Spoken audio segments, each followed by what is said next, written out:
is amazing. All right, guys, we are officially live and we are back with a TCC recap. We are getting close to the halfway mark on the Dre Media journey of the all male season leader of the pack. And tonight we have quite a few people. So, welcome back, Noah. What's How you up? feeling tonight? I feel amazing. I feel great. I'm coming off of a great weekend. I feel good. Watch the episode, have some feelings, some thoughts. Yes. We're gonna jump right into that. Welcome back, Jason. How you feeling tonight?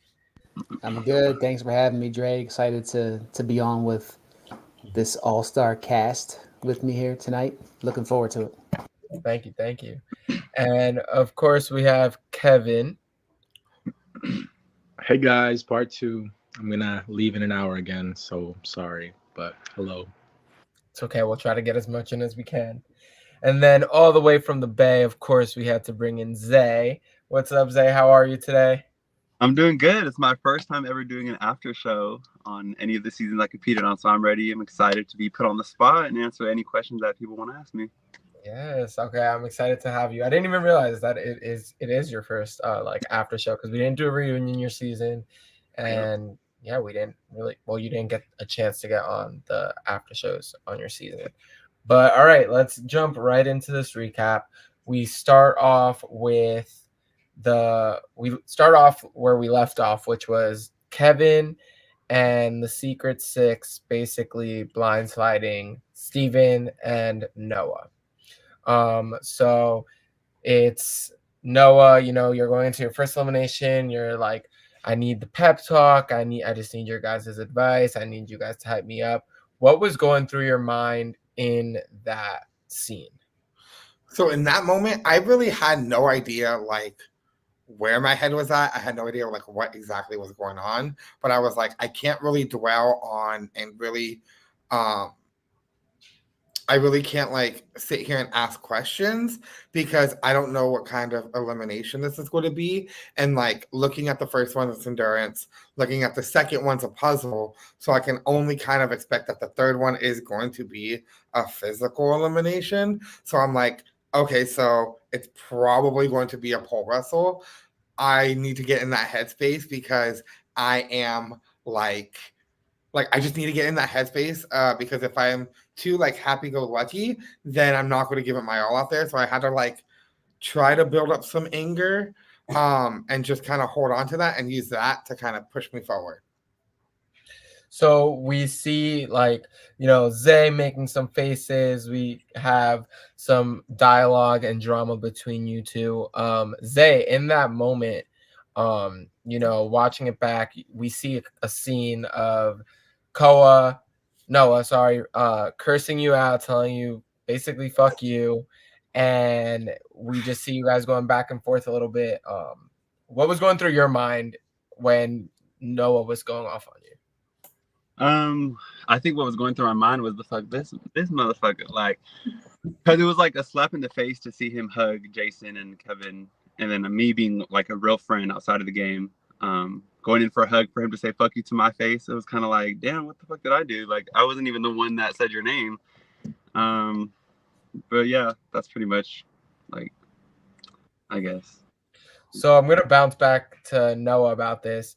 Watching it back, do you stand by saying that, or do you feel like you were wrong? Because again, Zay, you said you're here to be put on the spot. You're here to answer any questions. You did throw Noah's name out there when you were in the pack. So do you guys feel like it was a miscommunication? Have you guys hashed it out? Where do you guys stand? And we'll start with Noah. Do you still stand by what you said?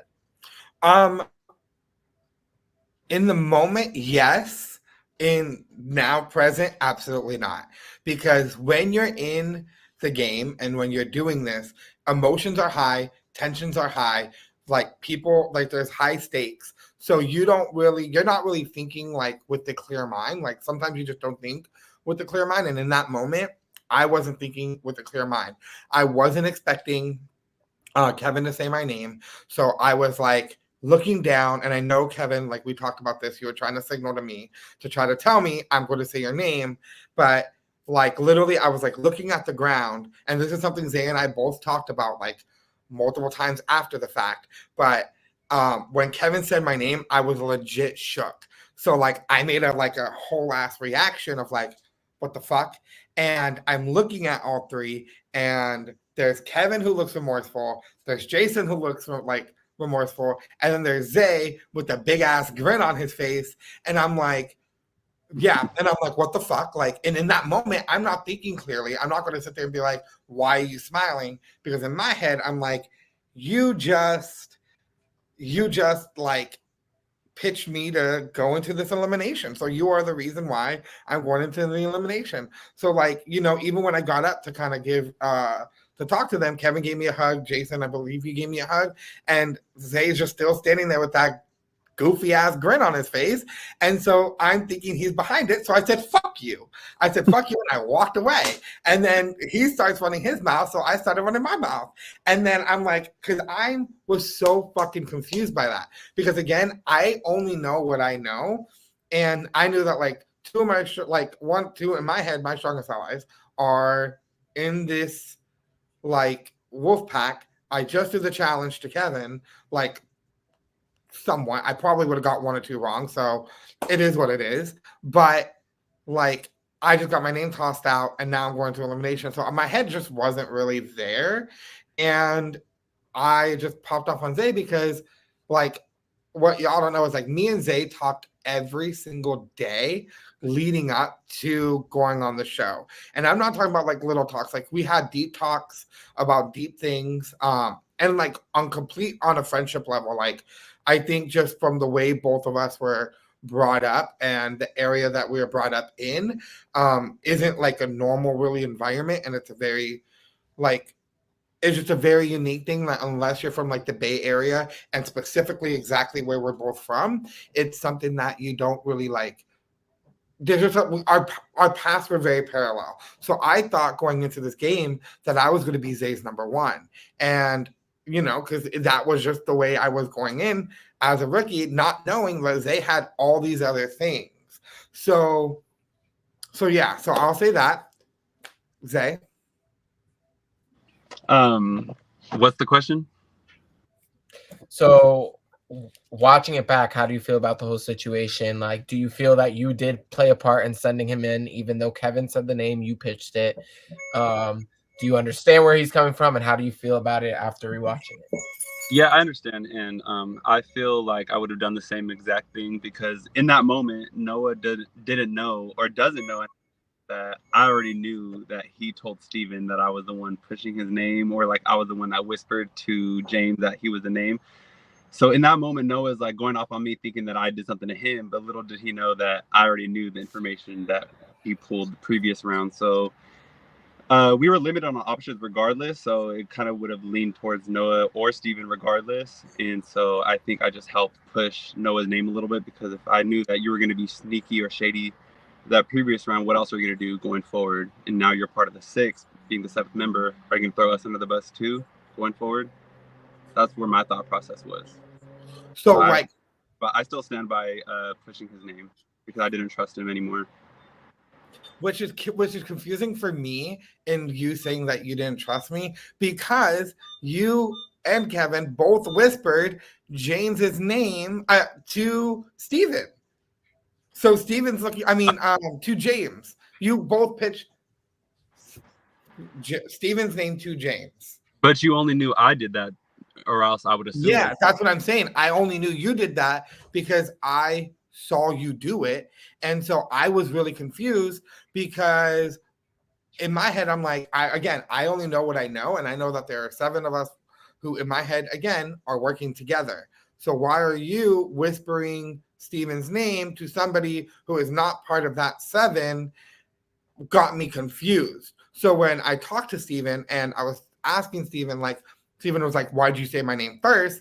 I said, well, like I panicked and I just said, well, I saw Zay whisper your name. So I was guessing Zay knew something I didn't.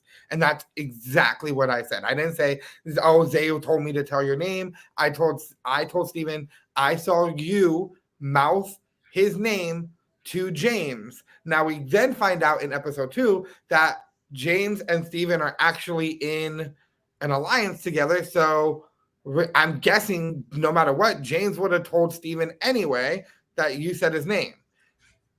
So it just for me because I had an alliance with Steven. In the past conversation, Jason, you said you did hear this. Did you just tag along to hop on it, or do you remember this? Did you actually hear this conversation? Respectfully, nobody was around when I was talking to Steven because we were talking in the kitchen. I don't remember, to be honest with you.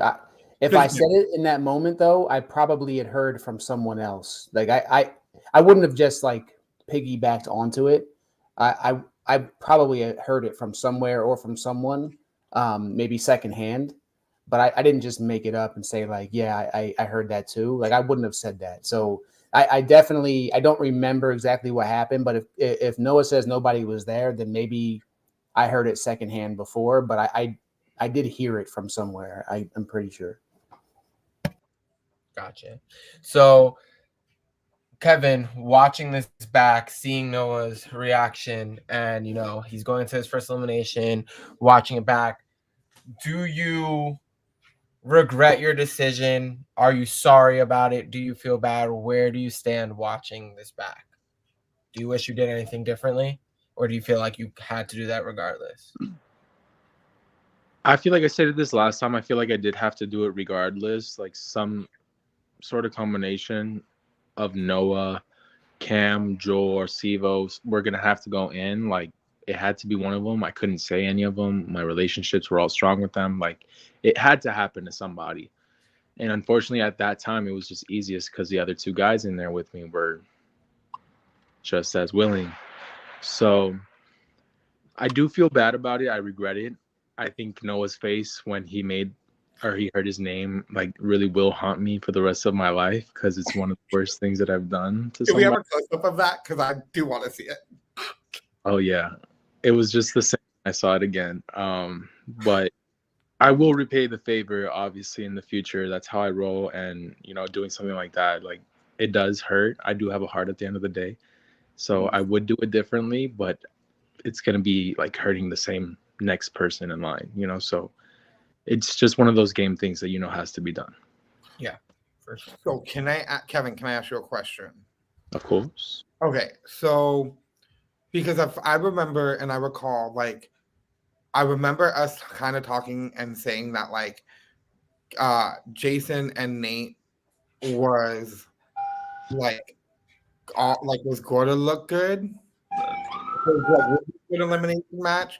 If you guys knew that you guys wanted to see both of them together, why wasn't that shot taken on a physical elimination? Like if we had an idea if it was going to be physical, like wasn't that shot taken the third round instead of the fourth? I honestly think at that point in the game, like it was fresh after those 2 rounds where they just had our backs. So like doing something so cutthroat immediately, first chance you get, kind of makes more of a line than it already would be. So obviously not to hurt anybody's feelings or come off like, oh, I'm going to stab you right in the back the next chance I get, or like make a decision that I haven't really even talked to my 6 about. I didn't say that with Zay, like this is what we're going to do this round, like we're going to take the reins, we're going to make sure it's Nate versus Jason. It probably would have been a nice round to do it, but did we have the groundwork ready to do it? Probably not. Were people ready to do it after winning the challenges with them? Probably not. So I think sometimes it's like you have to do it at the right moment. You can't just do it because you want to. You need to do it when you need to. And I feel like that 4th round that we later see was the time that we needed to. Okay. Yeah. So all right. So now we're gonna head right into the elimination. And it ends up being a pole wrestle. You guys were all assuming it was gonna be physical. And then some of you wanted Noah back, some of you guys wanted Steven back. Noah, watching it, I have 2 questions for you. A, how were you feeling going into a pole wrestle? And B, watching it back, and hearing like some people rooting against you, Zay, and other people, you know, rooting for you. How did that feel? Okay, so I'm gonna answer the first question first. Can I talk a little bit about like some of the behind the scenes? Yeah, that's what we're here for. Tell us whatever you gotta tell. So, like the 2 rounds previous, there was maybe like 15 minutes of once the names were called, they were going into the elimination. So the problem, like, so like once the house voted and once the Wolfpack said a name, there was about 15 minutes maybe for that production used to like set up for the elimination, and then everyone was already outside and we were filming the elimination. With mine was trickier because I remember we were losing daylight, and like you guys couldn't like really knew how they were going to light that elimination round. So I remember us being in the house longer. And again, I am somebody who I am not used to the cold, never been in the snow. So my body already being inside, because that entire third round we're inside, it was trivia. Then we didn't have to go outside for any reason. My body was already like warming up and like decompressing from the cold, that the moment we went back out into that cold, I was like, oh, I'm literally like freezing the fuck up right now.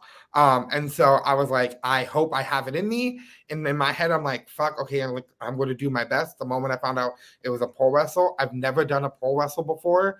And something that like people don't know is that it was freshly snowing. So like under that fresh snow was just complete fucking ice.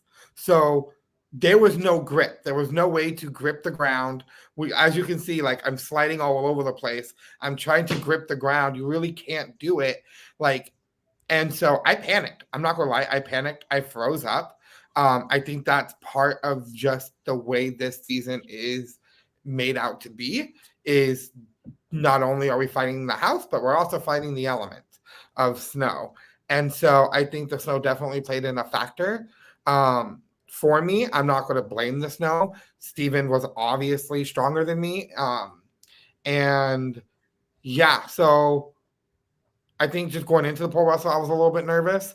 But after that first round, I was already out. Like mentally, I was like, I can't keep up. The snow is killing me. I'm already starting to not like feel too good. And so I'm pretty sure like the second round, I pretty much like mentally kind of just tapped out. I'm not even gonna lie, I just like mentally just tapped out. Okay. So watching it back, were you shocked at Zay's interview?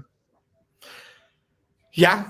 I was just it was just like it's like so many different emotions that you kind of feel like watching it back, because it's just, I don't know if it's maybe just me as a person or just maybe the relationship that Zay and I kind of have built, like friendship wise.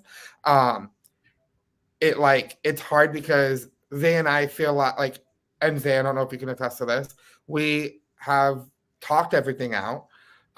We have kind of like tried to build that relationship, but I think there's always going to be a level of distrust between us. I don't think like if we were to do another season together, definitely don't think I could like trust you right off the bat, because you're telling me one thing to my face and then saying a lot of other shit like when no one's around. So like in your confessionals. So it's just kind of like you're saying, oh yeah, like I want you to come back, but then turn around and it's like, oh, okay, but that's fucking weird. When did I say that I wanted you back? Like, did you see it in the episode? I wasn't to my face when after like my name, you're like, you got this, like you're gonna come back, you're gonna come back. Were you not? I said that? It's in the episode? No, it wasn't in the episode, but did you not tell me like I'm gonna do good and I'm gonna come back? I think after we made up. Yeah, after we talked in the den. There was still, after we hugged and made up, I'm very forgiving. I forgive anyone. I'm grown enough to talk about any issues I got with anybody. Of course, I'm gonna tell you that, but at the end of the day, I didn't trust you, and there was still like tension between us. So I didn't think that I would want you back in the game, knowing you were playing messy. So like, yeah, it was like either way for me actually, but I feel like it would be easier for me to solidify something with Steven had I chose to go that route than you, because we already had that tension built up. Okay. So the pole wrestle ends up happening, and unfortunately, Noah, you do end up getting eliminated. Steven gets his second elimination win of the season, so congratulations to him. I think everybody, including production, was shocked at his performance thus far in the game. And you walked out of there with your head held high, and you didn't really have anything bad to say. You told people like, I'm proud of the game I played. I had fun. This was hard. This was your first LRG, and you hope that you can come back in the future. So watching it back, do you miss it? Do you want to come back? What would you do differently? And yeah, how was your experience? Whew. My experience, it's a unique one, because I have like my game experience and then everything that happened after my game ended, that I guess we can talk a little bit about, but my experience, it was a great one. I definitely would love to come back. If I do come back, I'm definitely going to come back better.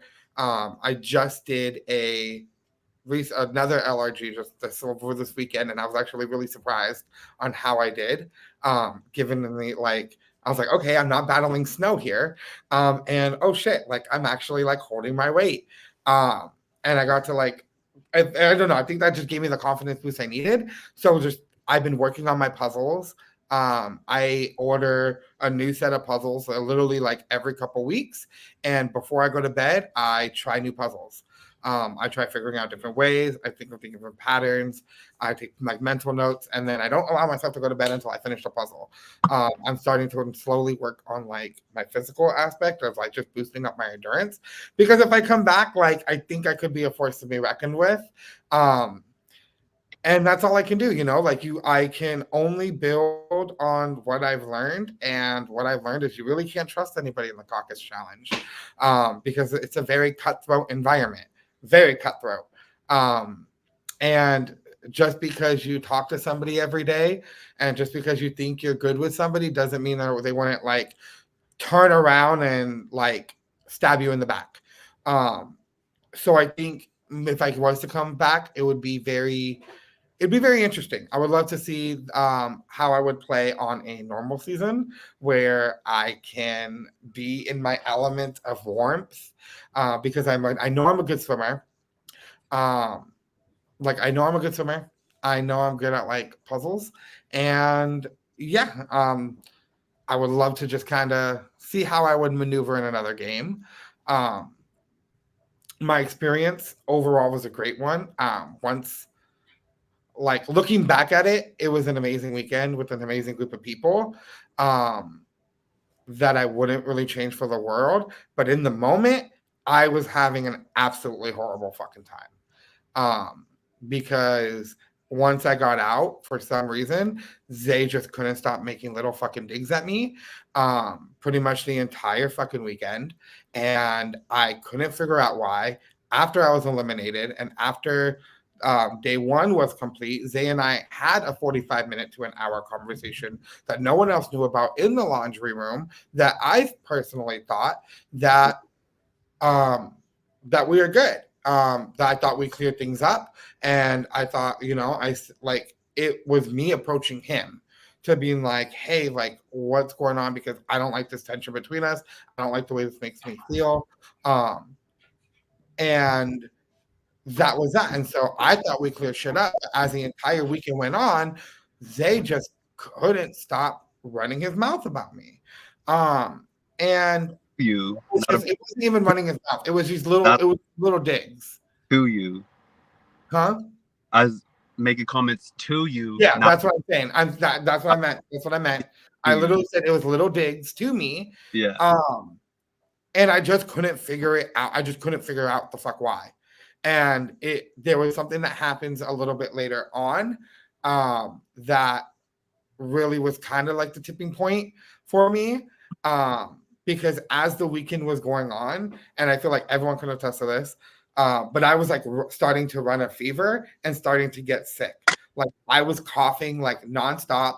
Everyone was literally asking me, are you getting sick? Are you getting sick? Don't get around me. And I was like, no, I'm good. I'm not getting sick. And I'm over here just like coughing out my lungs. Like I pretty much left that weekend with like 103 fever. Damn. Like dead ass 103 fever. Like I was sick. Yeah, I had no idea. I knew after the season that you and Zay had like a falling out, butting heads, whatever, but I didn't know the extent of it. And I didn't know that you even left like sick, honestly. So it was all like news to me. And I was shocked because I had no idea that all that was going on. But I got the entire cast sick, and I am so fucking sorry because after I got home, like I cried, I was sick for a day or two, and then as I was getting better, that group chat was blowing up with everyone being like, I got fucking sick, I'm getting sick, I have a fever. And I was like, oof. I was like, it's because of me, and I'm sorry. Cam said you were yakking in that bitch. Oh, I fucking was. We have Devontae saying, hey, Dre Media fam. We have Jocelyn saying that she'd like to see you Devontae, back. what is your fucking beef with me, bro? I don't even fucking know you, dude. Like, I never met you. I've never had your name in my fucking mouth. What is your fucking problem with me, dude? Not too much. I'm just asking because he's like, it's constant shit about me. I'm just curious. What are your issues with me? Because I don't even know you. I would also like to know the beef. So, Yo, please. Like, I have no beef with you, my guy. Oh God. All right. Well, that's to be determined, I guess, because I don't have the answer for that either. He said, I just like to pick Buki, nothing serious. Okay, because I'm like, not too much. And Cam said, Zay, why are you saying not too much?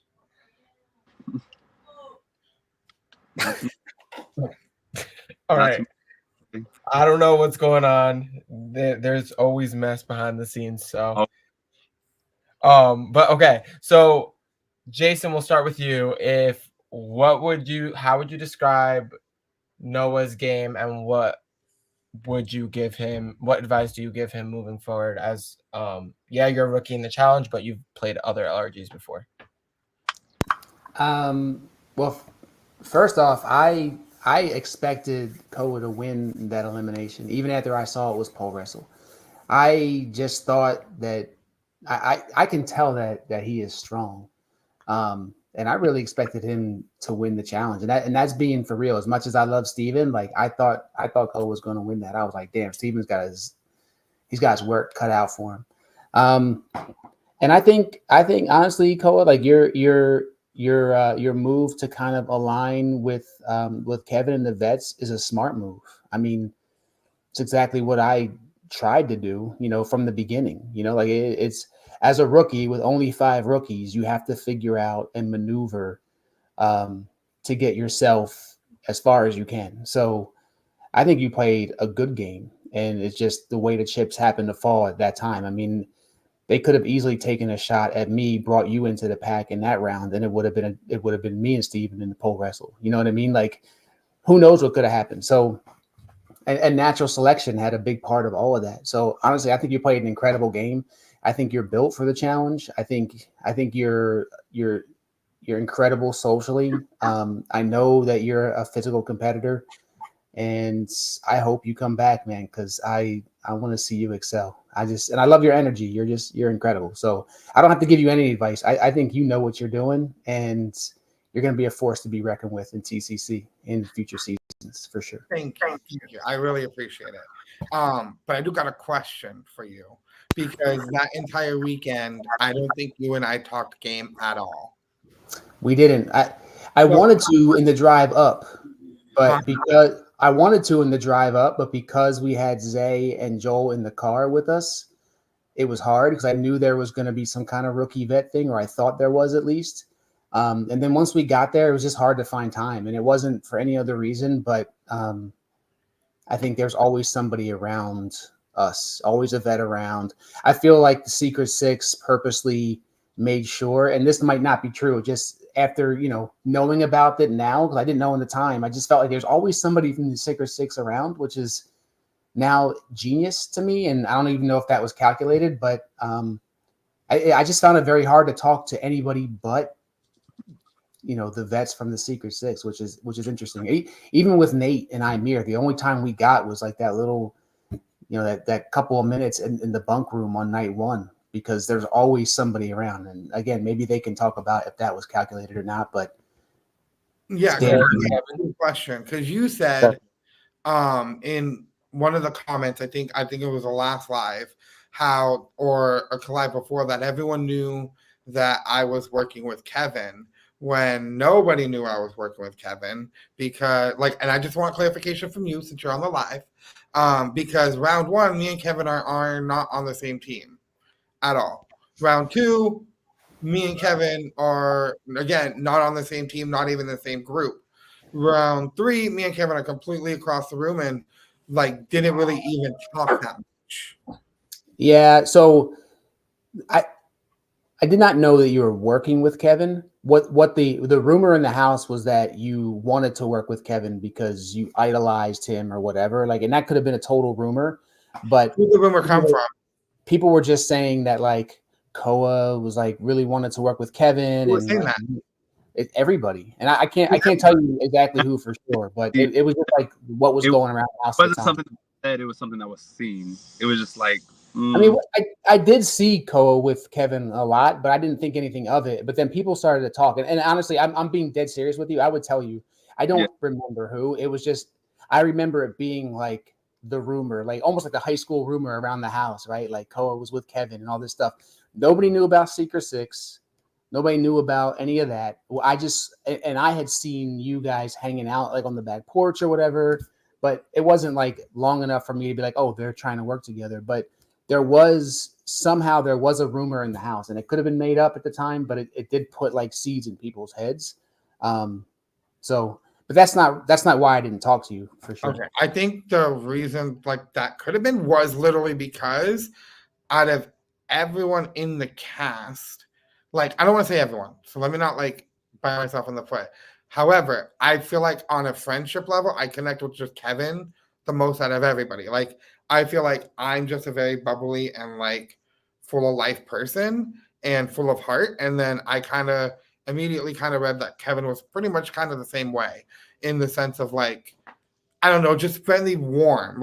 His energy and aura is just a warm one to be around, that you just kind of want to hang out with, if that makes sense. So I was just totally agree. And Kevin is somebody that he has charisma, right? So when he's in the room, you just want to hang out with him because he's just fun to talk to. And I totally get that. But in an environment where you don't really know anybody and you're just it's my first experience, I was okay, I kind of want to be around people who have that warmth, because I'm fucking freezing.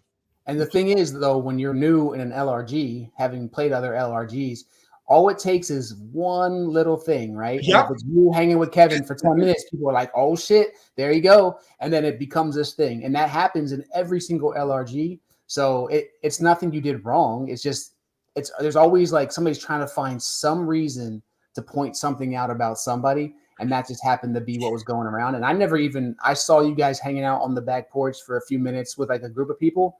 And then maybe a little bit later, I'd seen you guys in another spot with another group of people. And I was oh, Koa's around Kevin a lot. But I didn't think nothing of it until it started coming, circling around the house that first night. But again, it's just rumor that happens in LRGs.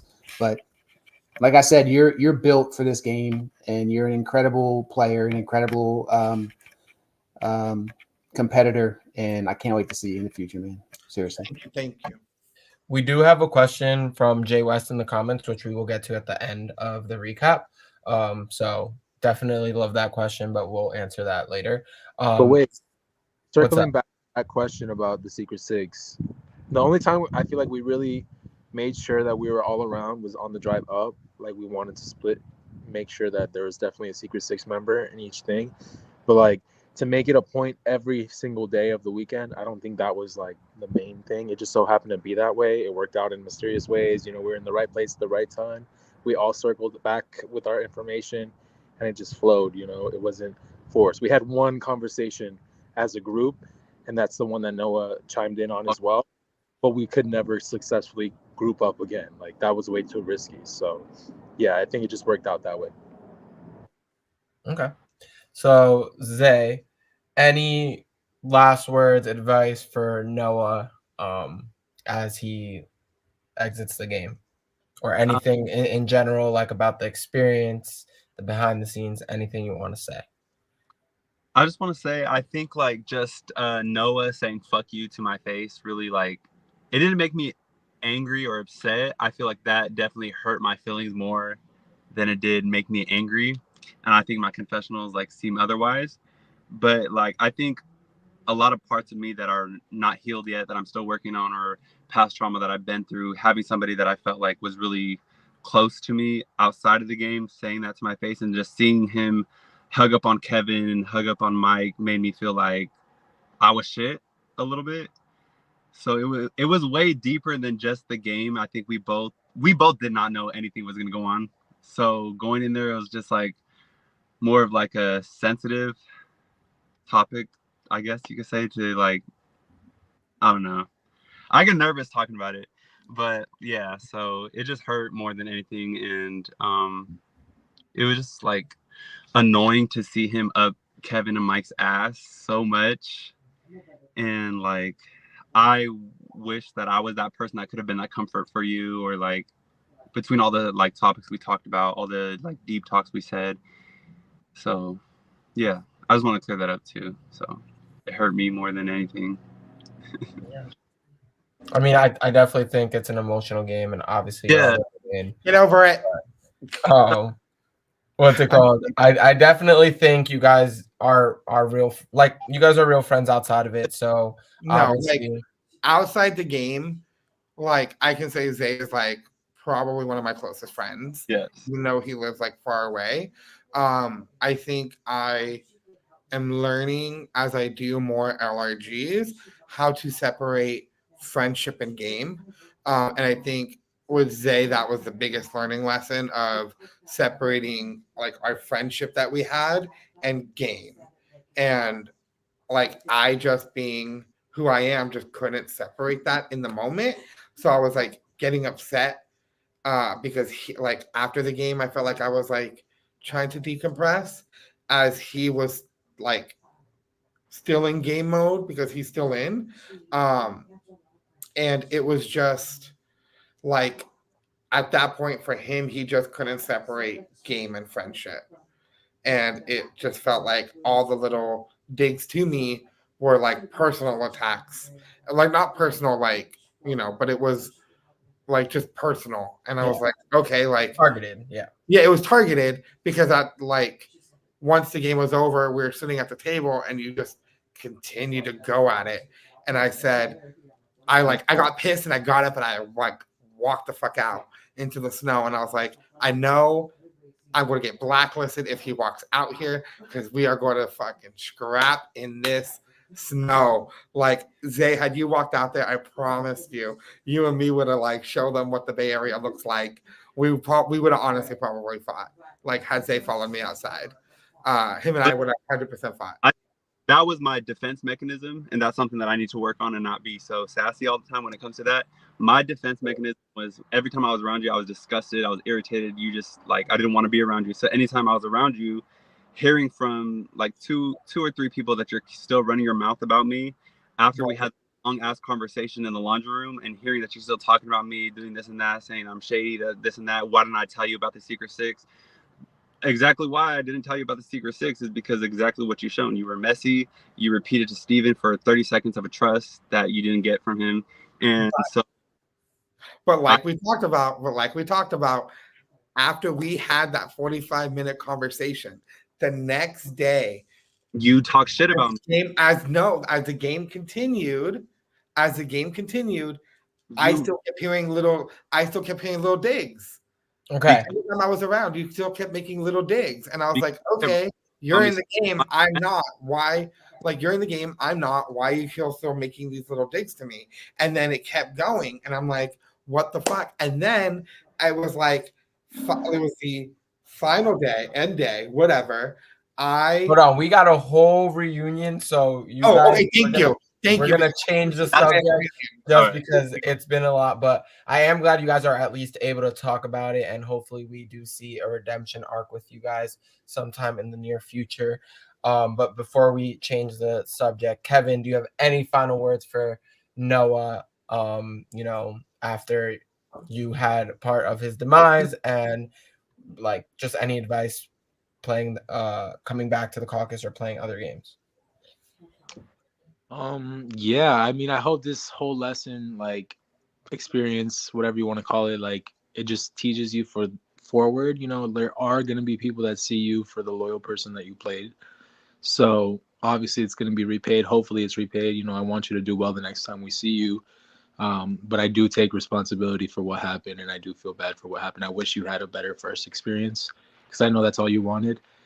But it is going to scar me forever, what I did. Seeing your face, how hurt you were. So, apologies. Bitch, you done snatched my whole ass wig. I know you clutched your pearls pretty hard. Is there going to be? Do you have footage of that, Dre? That one clip. That's it. That's in the episode. Ah. But okay.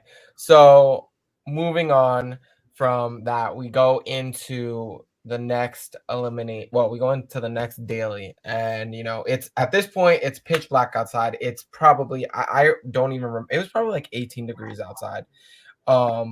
And you guys have to crack a code. I personally think this was one of my favorite challenges so far in the season. You know, I think this was where the game, as we've seen in the episode, started to take a turn. Jason, at any point during this round, did you feel, I know you said it in the episode, but like watching it back, did you feel like your intuition was right, or did you feel that like you were good this round? I think in the moment I still had like a hope, you know, and I wasn't doing well, and I knew I wasn't going to win this one. Like I'm just not good at this. So I had a hope that, you know, that Kevin or Clay, like, well, you know, the first team would stick to it. I did feel like, you know, you get that gut feeling that there could be something coming, but I didn't know. I just kind of had to trust and hope that they would continue.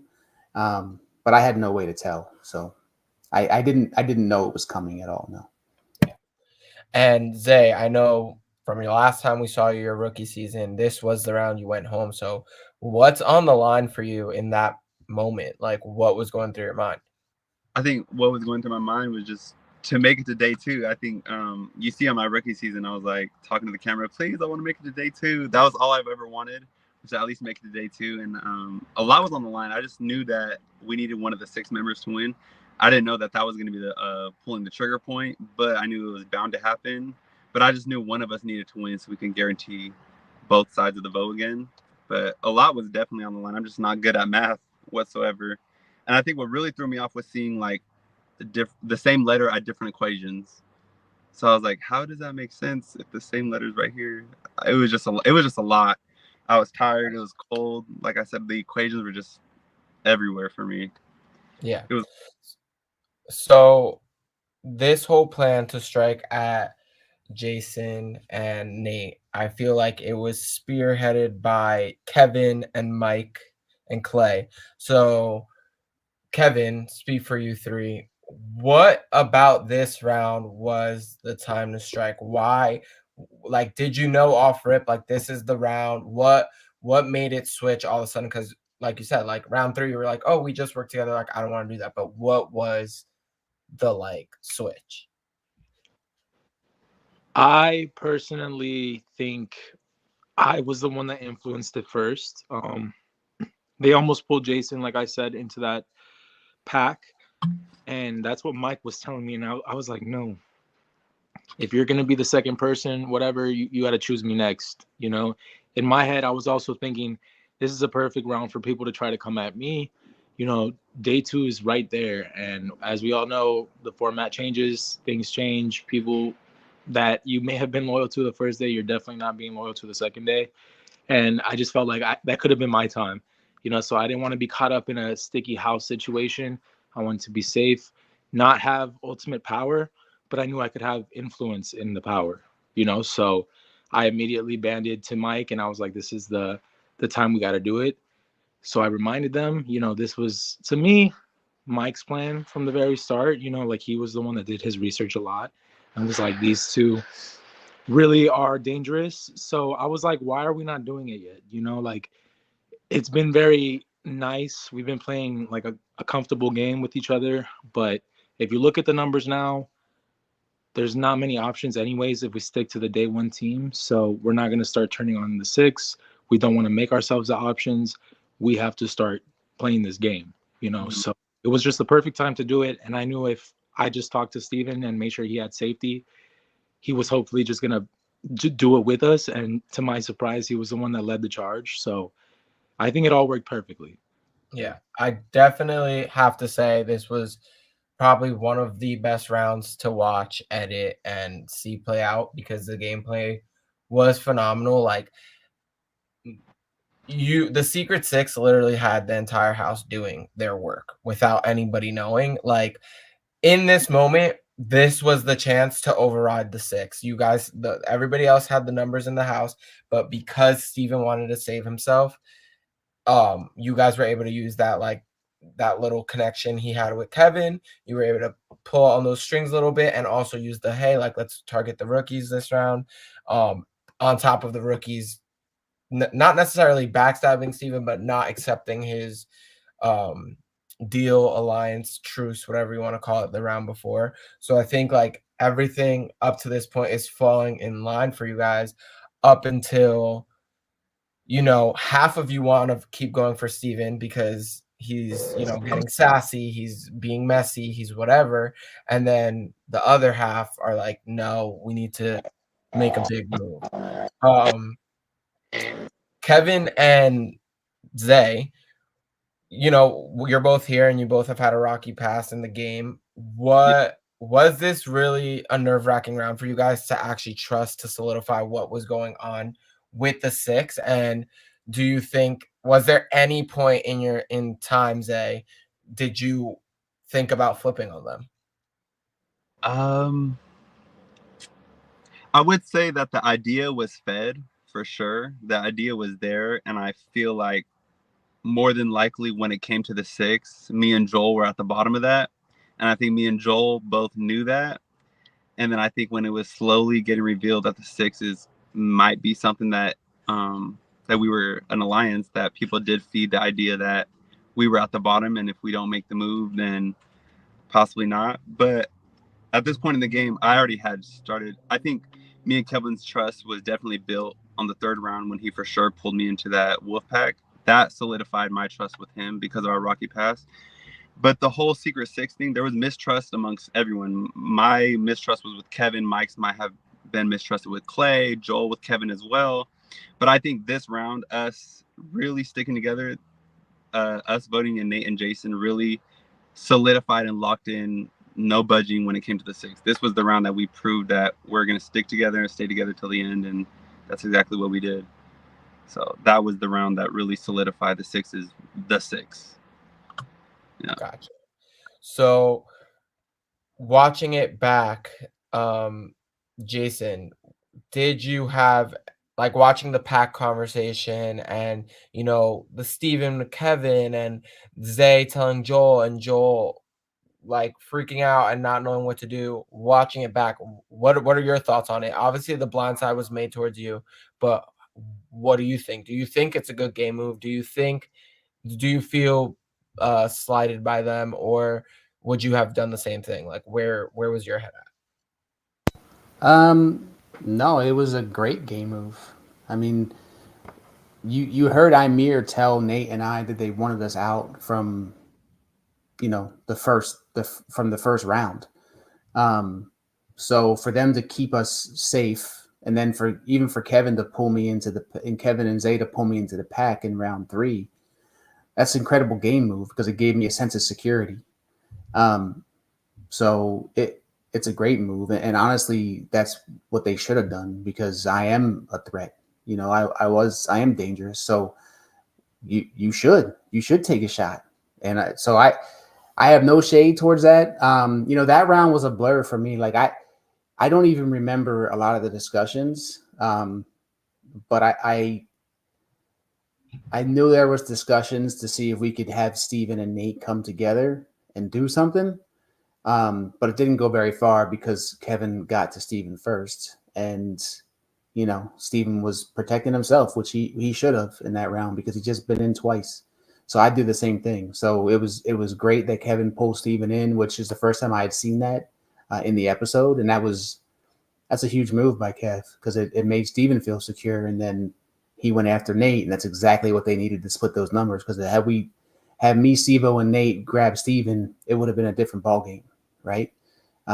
So that was the key to me right there, was that move, securing, what ended up happening, as we see in episode 4. Yeah. So Kevin, since you were in the pack, I do want to bring up a scene that didn't make the cut in the episode, but I know you guys were making comments to the rest of the 6, like, if anybody that flips, it will be you if you flip. Did you mean that? If they had flipped, obviously you weren't the alpha, but do you think you guys would have, would the 6 not be a thing, and would they be options to go in, or would it still, like, if they would have sent in Steven, what do you guys think? What do you think you guys would have done? I honestly, we had that conversation in the pack, just us 3. We did not want this plan to get fucked up, so we were dead ass serious. Whoever fucked up this plan was just gonna be like the nail in the coffin. That's why I don't go against plans with the Secret 6. If they wanted Steven, all right, let's go, let's just do it. Like, we move as a group. So if you're blatantly gonna go against the plan after we've just told a couple members, like, if you go against it, like, it's you. Like, we were already dead set in our mind, like, that person was going in. And so when Joel was, not really knowing what to do, I made a comment and I was like, don't let it be you, or something like that. Like, I didn't mean it to come off so aggressive or like I was trying to intimidate him about it, but it was just like, bro, if you fuck this up right now, like, it could be you against Nate, or whatever it ended up being. So it just wasn't worth it. That's what I was trying to get the message out of. But yeah, that's basically what was going on. Emotions were so high that round. Like, you seen me running the hallways, talking to Joel, talking to the rookies. Emotions were very, very high that round. You see me going back to talk to Mike, and it wasn't that I didn't trust Mike. It was just like, there were so many emotions going on that I told him, like, are we about to do your guys' dirty work? Are we about to do this? And then you guys send one of us in. Like, it was just, not that the trust wasn't there. It was just so much was going on because we had this day 1 deal with everyone. And then from the first challenge I meant, and it's like, damn, now we're doing that. And like, for me, I want to play loyal. I never like backstab, went against my word yet. But in that moment, it was like, fuck, now it's now or never for the 6. So the smartest move was to stick together since we were doing that the whole time. So Yeah. I don't know if Zay, sorry to cut you off, but that conversation that happened, that was also behind the scenes for that little incident with Joel, where he was kind of like backing out, because I was gonna bring that up too. yeah. Finding that out, and that kind of put a little bit more distrust within me and Joel, but I try to make sure I smoothed that out because the next day, yeah, Are you talking about when I went to you and told you that Joel's kind of on the fence a little bit to go talk to? Yeah. Okay, so for that, I didn't come to you like to be malicious against Joel. Like, Joel's my favorite. That was my number 1. I didn't come to you to like be malicious or to even throw Joel under the bus. Me and Joel talked about it after the season as well. But that was because I was gonna solidify myself with the 6 even more so, that I wanted you guys to like give clarity to Joel and let him know like it's okay. I didn't want him to feel like we were playing your guys' game, that this is a group decision. We all have to come together. And I didn't want him to feel like an outcast, because me and Joel did know that when it did come to the 6, we were at the bottom. So that was my way of trying to like let you know a little bit so you could clear things out with him so he knows that we're really working together.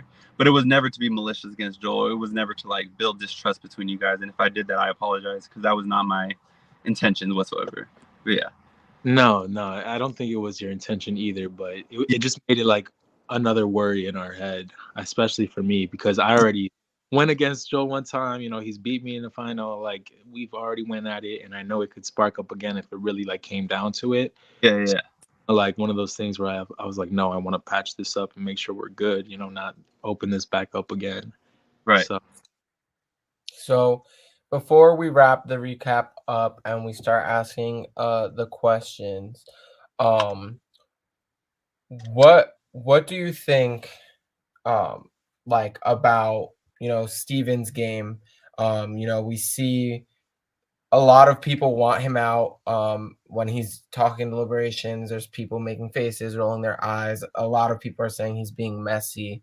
Do you think, we'll start with Zay, do you think you made, right now in this moment without giving spoilers, do you think you made the right move watching it back? Or do you think, you know, maybe you should have stayed loyal to Jason and Nate right now? Do you feel like, basically, do you feel that you were playing their game, or do you think this was a move that was for the six and not specifically Kevin, Mike, and Clay?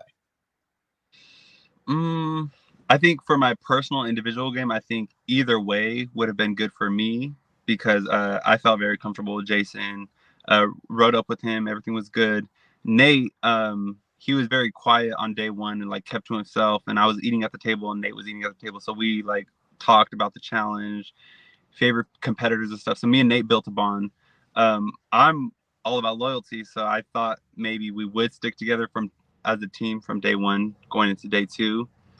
But at the same time, when it came to making that decision, I think it was the right decision for the six. And I knew that move was going to have to be made regardless. If we want to stick together as a six to make it to the end, we're going to have to do the hard things regardless. So I feel like it was the right thing to do for the six going into day two, knowing how tough day two gets.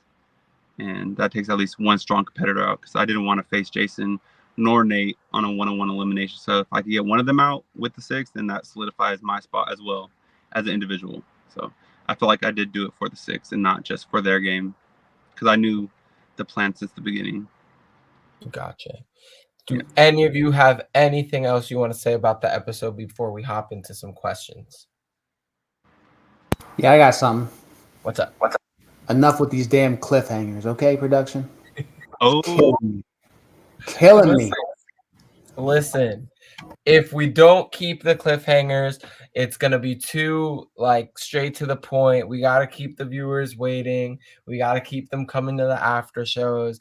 I feel like even with you guys haven't seen a lot that happened in the show, so it's keeping you guys entertained and keeping you guys at the edge of your seats. yeah. 100%. Definitely, it's a tactic. I promise you guys. Trust me. Like I hate cliffhangers as well, but it all comes down to making sure you guys get the full challenge experience and a full season. So, but who knows? Maybe next episode there won't be a cliffhanger.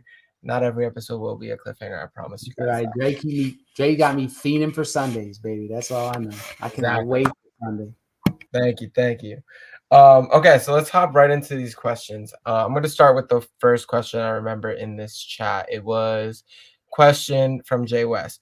So, as a fan, if everyone is working with Kevin, why not cut the head off of the snake when the game and then the game is open for everything? Which I have to say, I 1,000,000% agree. I have said this all the time because there are a lot of people in the cast that are not Kevin fans. And then they're like, oh, Kevin this, Kevin that, Kevin has this. Like they try to paint out Kevin to be this person.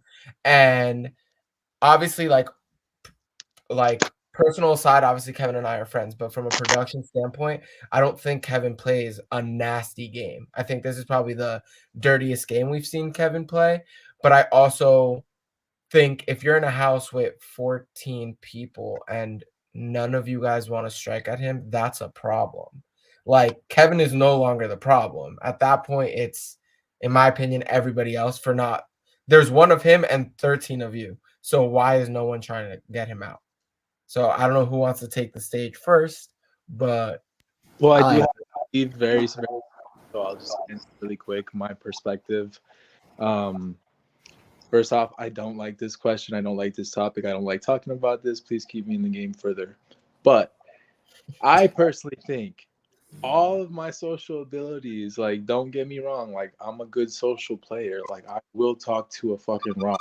So if I have a good relationship with that rock, like Sivo, what can you do? That rock doesn't want to throw me in, you know? So that's not my fault. And a lot of the times, if you do throw me in, like, not to sound cocky, I make it back. And, you know, I look for a reason in this game. A lot of times I'm throwing in people because of whatever. I don't have a strong reason. But if you give me that reason, you know it's you every time. If I win anything, and I do win a lot of dailies sometimes. So sometimes you just don't want to fuck with that person that does win challenges and little shit like that, because you know that I'm first now on their radar. So personally, I think that's just how my game ends up going. A lot of people do end up kind of getting scared taking that shot, which I don't blame them, but it's always there. I just think I'm able to maneuver out of it too. So there's layers to it. okay. I'll answer that. There's two parts to it. For Kevin is 100% right. His social game is incredible, right? So he makes you feel comfortable. But if you're in a position of power, especially the way 17 is formatted, and you are in the pack and you send Kevin into elimination, you don't know who the house is sending against him, right? And I would say that Kevin's probably got a 90% chance of beating whoever is in that cast in an elimination, in my opinion. And you don't know what the elimination is, but Kevin's pretty good at everything. So you are sending him in and you can't take him out yourself, right? In a competition, because you're in the pack. So you don't know who he's going to get and who he's going to draw. So that's the first part. The second part is, But wait, sorry to cut you off, but you do, Yeah. because the house goes first. yeah, that's true. Yeah, I guess you're right. But if your plan's already to send them in, and you're like, True. this is the round to do Okay, it. yeah, like if you're saying, like, if you're locked in and Yeah. you basically gotta, yeah. Right. If like in round 2, if Sivo and Nate and I were like, we're gonna take a shot at Kevin, we got to send him against whoever the house sends, right? Because we're not going to change our mind because we're going to take a shot. But yeah, you're right. You're like, you know who he's going against, but you also have your mind made up at that point. You don't have enough time. That's true. Okay, valid. And then secondly, if Kevin makes you feel comfortable and he's like, all right, I'm gonna play with you, you know, Kevin has proven he can get to the end because he gets to the end all the time. So my thought as a rookie is, okay, maybe he'll take me with him, and then I have a shot at him mano y mano, right? Like I'll take that. I'll take my chances. If I can get to a final my rookie season and Kevin brings me there, I'll take my shot in the final. And if I lose, whatever. But like I feel like a lot of people probably feel that way too. Like there's three, four, however many stages of a final. Like if you can get there, anybody's got a shot. And I think that's probably what a lot of people think. This is my opinion. Okay. Okay, my next question is for Zay. If you were the alpha that round, would you have taken that shot? For the round 4? Yeah, or would you have wanted to say Steven as the alpha? I think definitely getting the feedback from the Secret Six would have definitely maneuvered me to take the shot, which I knew what was the plan since the beginning of the game. I think to prove my loyalty, because I'm loyal and I want to keep my word as best as I can, I think I would have definitely have took the shot. Like I said earlier, I didn't want to face them off in elimination one-on-one, me versus them. So if one of them could get out, that lessens the chance I'd have to face at least one of them. So I think the influence probably from, I would say Mike for sure definitely would influence me to take the shot. And then me wanting to prove my loyalty, I would have. But then who's to say that Joel would have tried to get in my head as a friend and tell me something. Otherwise, it's hard to say what I would have done if Joel would have given me feedback of what I should do. Because then I would have thought about just me and Joel's game individually at that moment. So it's hard to say for sure. But I think to prove loyalty for the Six, I definitely would have took the shot. Yeah. Noah, do you, watching this back, do you have any regrets? And I think a big question is, what would you have done if you got back in the game? Do I have any regrets? Yeah, I know, but you have stuff to do. I don't think I do. Right. because I feel like everything was a learning lesson for me. This being my very first LRG, um, and doing something as physical as the caucus. Um, I think everything that I experienced, I needed to experience, because I'd rather experience it my rookie season than doing it like experiencing that in a season moving forward. Um, because I was able to make mistakes and I was able to kind of now take a step back and kind of look at that game and kind of dissect it a little bit more how I played. And there's definitely things I would have done differently. Um, where the fuck I sit on the couch would have been probably my biggest one. Because I don't think Zay would have pitched my name had I sat on the other side of the couch and not have been the first person to say Steven's name. Had I been, in the middle and being like, oh, I'm just going to vote with the House Steven, then Steven would have never approached me. That would have never gotten back to Zay. And then when it came into that deliberation, Zay wouldn't have ever said my name. So,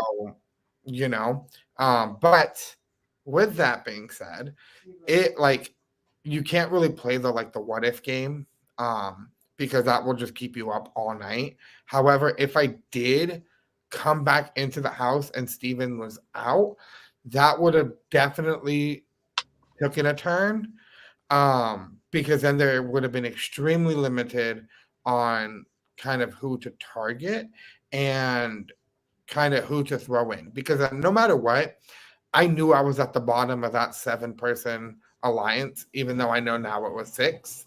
But Kevin did say something to me was, if one of the 6 was to get eliminated, and I was still in the game, then I would have been pulled into that 6.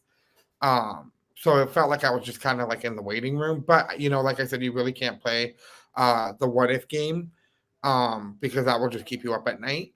But do you think you would have targeted? Would you have been done with the 6, or would you have still played with them? I would have still played with them because, like I said in the last live, I slowly started to plant the seed in both Cam and Joel's ear that, hey, look, this is a 7-person alliance, and there's no way that Kevin, Mike, and Clay are going to go against each other. And I don't know, Cam, if you're still in here, if you remember me telling you that, but I was like, there's no way. I was like, I do not see them turning on each other. So I was like, me, you, Joel. I was like, and then I was like, I bet we can easily pull in Zay, because then that would have been a 4-3. And then we would kind of have the majority. I wasn't saying it as to like take a shot right then and there. I was just like slowly planting the seed because I slowly wanted to water that idea, to hopefully get me further in the game. But if it came down to it, yes, I would have absolutely taken a shot.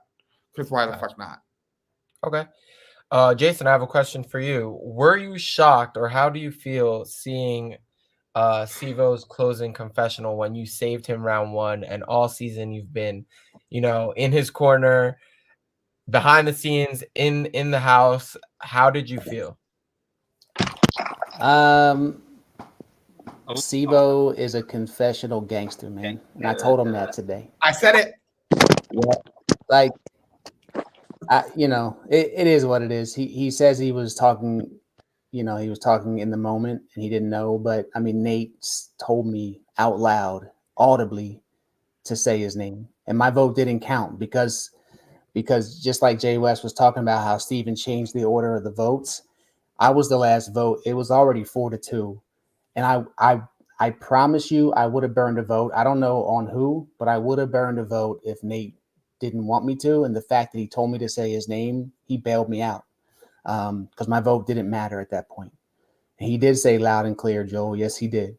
So, I mean, when you go back to Sivo, like, I don't know, he likes his confessionals. That's all I'll say. Yeah, he hid it from us live. Yeah, do you guys agree as a whole? Like, do you think Sivo's a confessional gangster, and what makes a confessional gangster to you guys?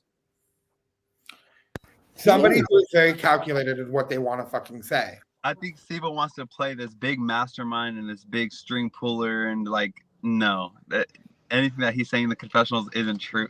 I wouldn't say it's not true, but I feel like he's trying to portray himself as this big mastermind, and he knew all along, like, this is all part of my game, and I knew to make this move because this was going to be said. No, you did not know a lot of the things that are going on. He wants to mastermind. He's not. Absolutely. You are all that. So Joseph of BB26. You did not know a lot of it, half of the game. Yeah, he really tried to pretend like he knew a lot of things that he didn't. He did not And that's the most frustrating part about it. Because, I mean, I know exactly what he's trying to portray, that character that just knows everything and whatnot. Don't trust anybody, blah, blah, blah, blah. You told everybody your information. You told everybody you had a power, so that's not true. And you trusted us. I'm not going to scratch their back if they don't scratch mine. We can't trust them. No, you trusted us. Exactly. He literally whispered in Kevin's ear, like on the couch 17 times in 3 episodes. Like, I'm like, you're talking to Kevin all the time. What you mean you don't trust him, bro? Like, just be honest in your confessionals. Noah, you were saying something? No, because before the season started, it was me and Zay who he talked to again nonstop. Like, I knew Sivo going in before the game from 2000 and I want to say it was 19. We met at a Challenge Mania event in Nashville, and I'll get there for the reunion because I got some tea about the weekend.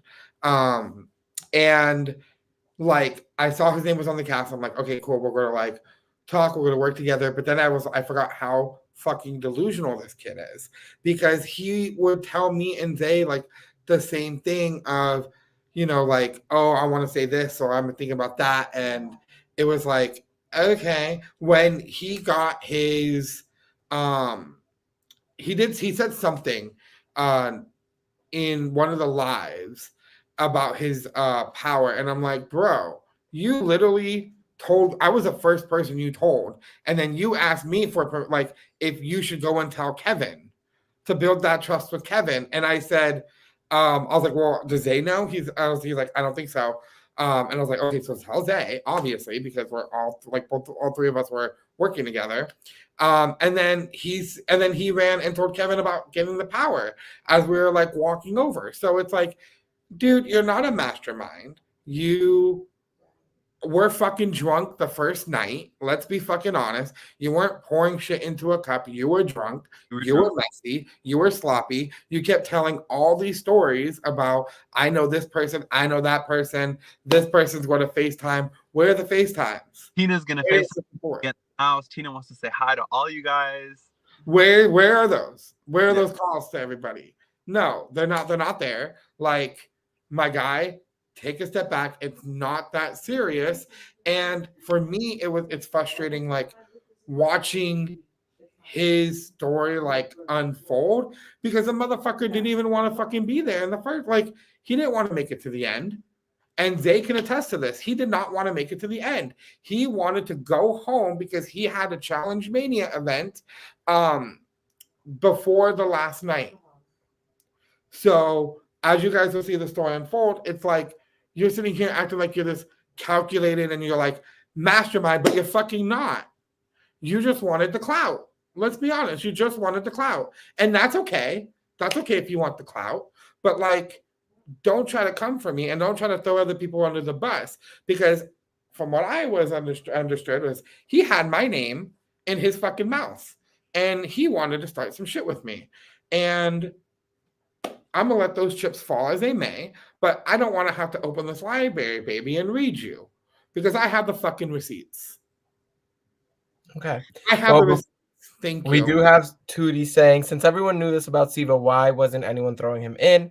I forgot, was he part of anybody's alliance? So I don't think anybody really knew Siva was, like, obviously the confessionals come out during the season, during now, but like, I genuinely, I don't know why you guys didn't throw Siva in. I thought that was gonna be the easy house. Maybe but I definitely think watching it from a viewer's perspective, it has changed the season drastically. Yeah, I mean, so first in elimination, no matter what. first one in. Yeah, so round one, like he told everybody he had the advantage, right? And then, so that was part of the reason why I saved him. But I did save him because I felt bad for him, because whether or not he was drunk or not, like, he fooled me, and I was like, I don't like that. Like, I feel like, if people are picking on him, which I never witnessed, but that's what he was saying. I was like, let me bring him in, let me make him feel Who was comfortable. picking on him? That's just what he was saying. Remember, he was yapping at night. Spiraling. He got me. He tricked me. So I pulled him in. Definitely. Also, he's a rookie, right? So if he's like a wounded, a wounded dog, and you pull him in, he's gonna love you for life. So I'm like, all right, he'll be somebody good to have with me and Nate and whomever else we align with, because he's not gonna go nowhere, because we saved him on his first day. That was my thought process in the first episode. So I thought I was aligned with Sivo. I did, like, all the way up until, this episode. I was aligned with Sivo 100%. As a rookie, me and Nate and Sivo were pretty much it, right? Just all our pack time together, everything else. So I didn't want Sivo to go in.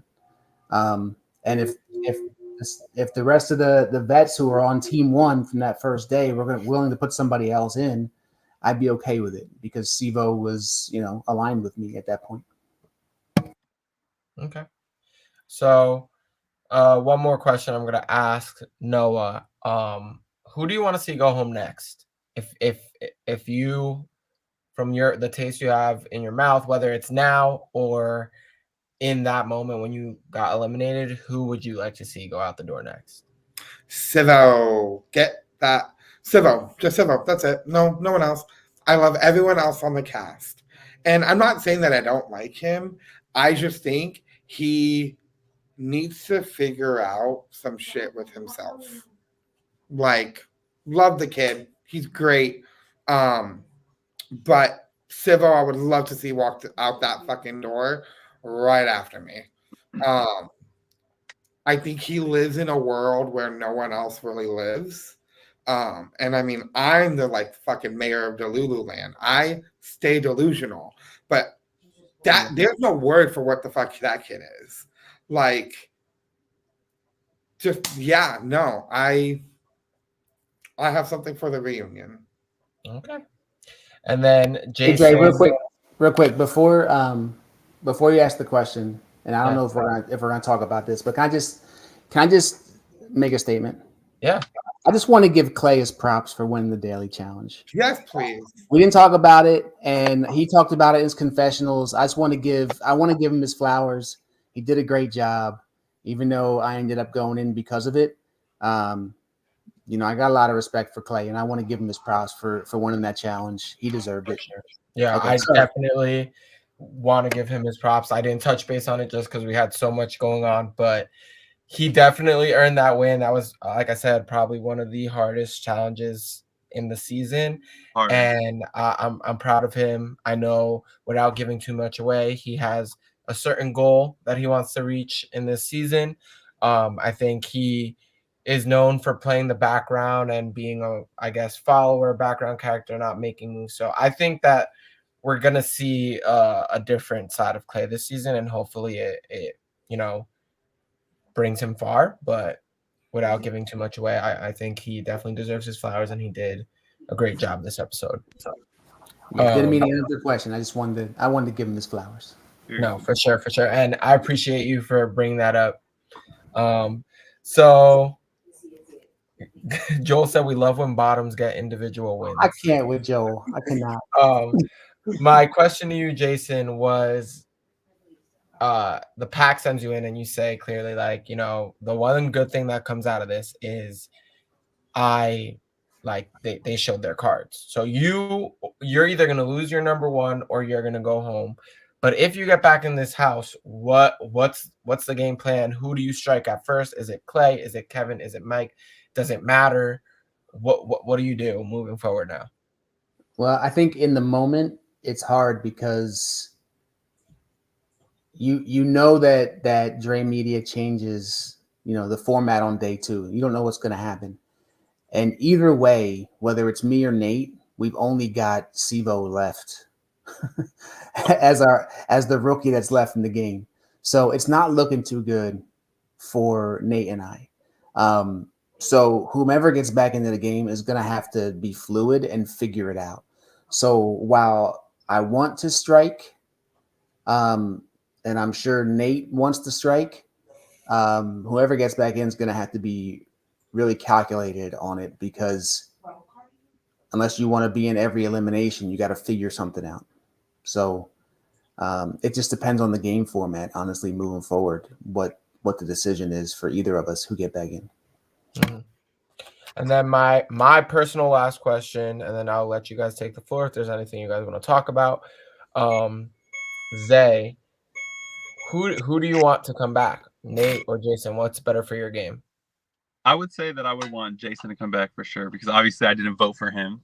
And then, like I said earlier, me and Jason created a bond like on the way up with Joel and Noah. We were all having good talks the whole way up. I actually rode shotgun with Jason, so I was up there in the front talking with him.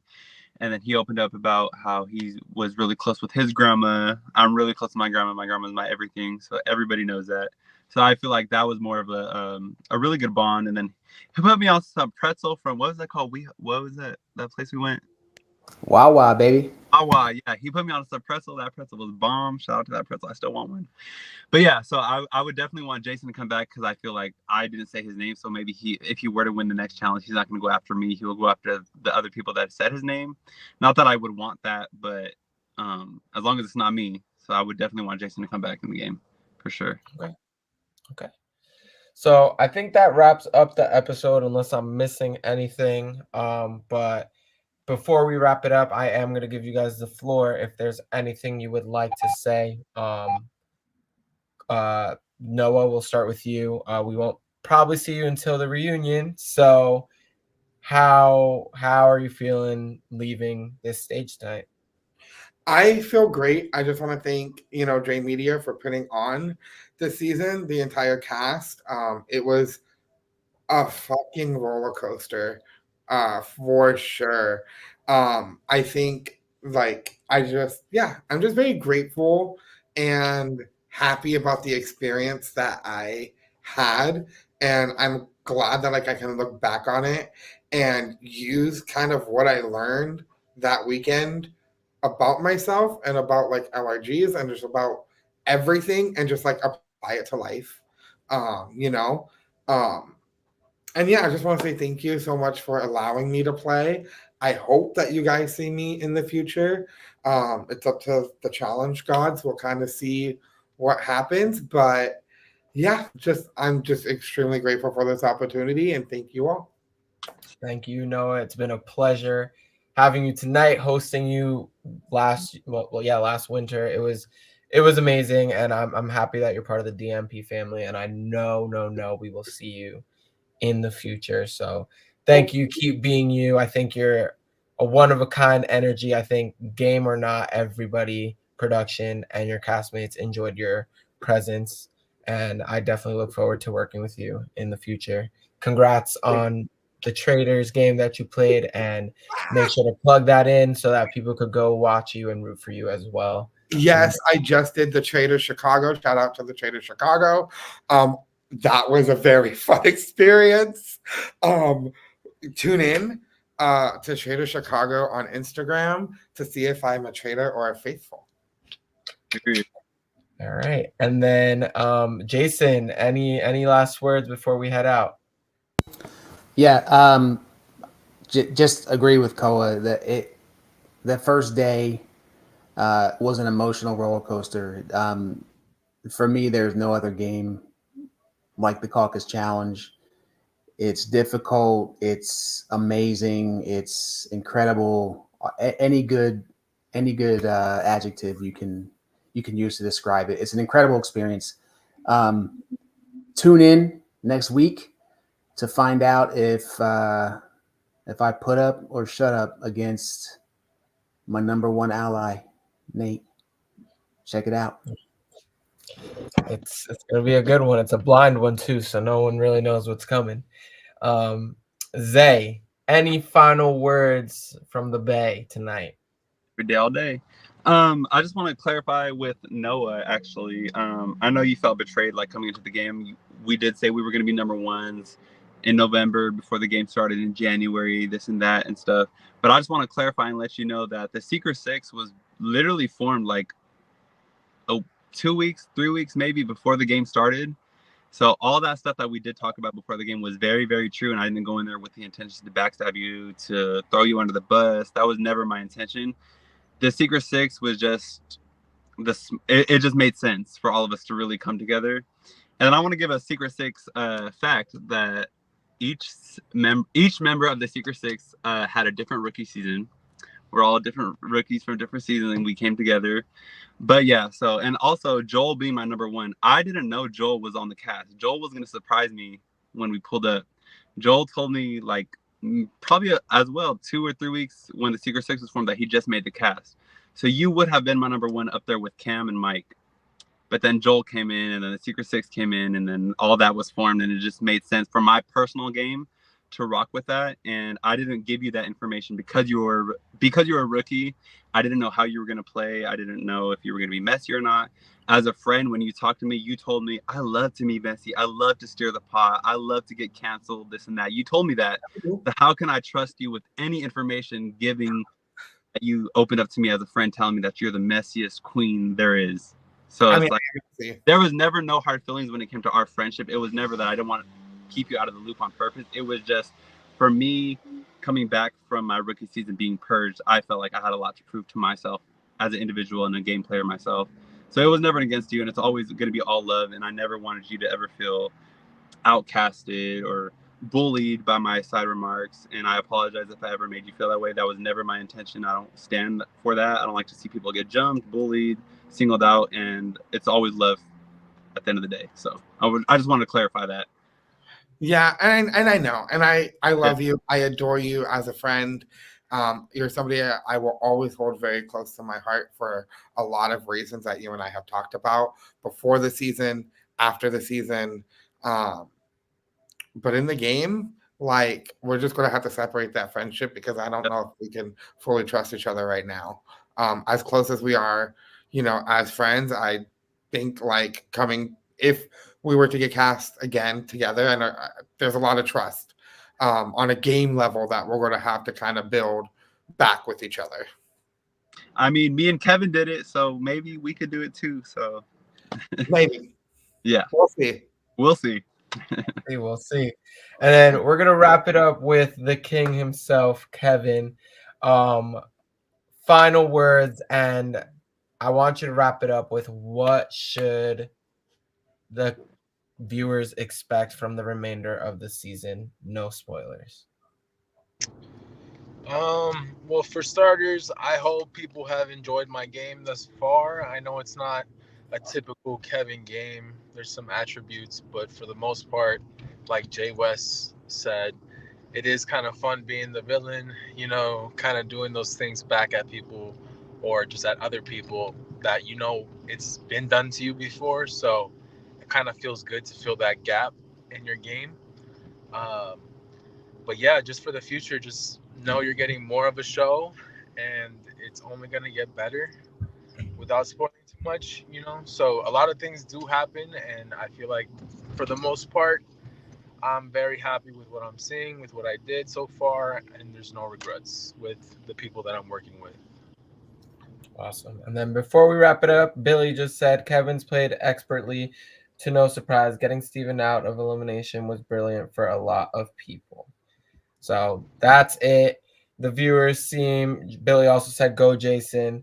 The viewers seem to be loving it. I know as a producer, director, showrunner, I am loving it. You guys are doing a phenomenal job in the game. Post-production, you guys are doing amazing promoting, like living in the moment. And I think there's a lot of growth between you guys, being able to call each other out on each other's shit and keep it real and keep it pushing. So I really do appreciate that. That's been a really big thing for the Dre Media rebrand. We are a dysfunctional family, and brothers, sisters, cousins, we all fight all the time. So again, much love to everybody. Thank you to all the viewers, the loyal fans. I don't like calling you guys fans, the lower subscribers and supporters that are in here constantly every week showing love. Tootie, Jocelyn, Billy, Devontae, all of you guys. Always, Shout out to always, Danny. always so much love. Cam. It's a pleasure getting to chat with you guys and getting to give you guys the behind the scenes. Again, thank you to you four for being here. I know it's late and it's a weekday, so thank you, thank you, thank you. Tune in every Sunday and Monday for episodes and recaps. I promise you the season is just going to get better and better.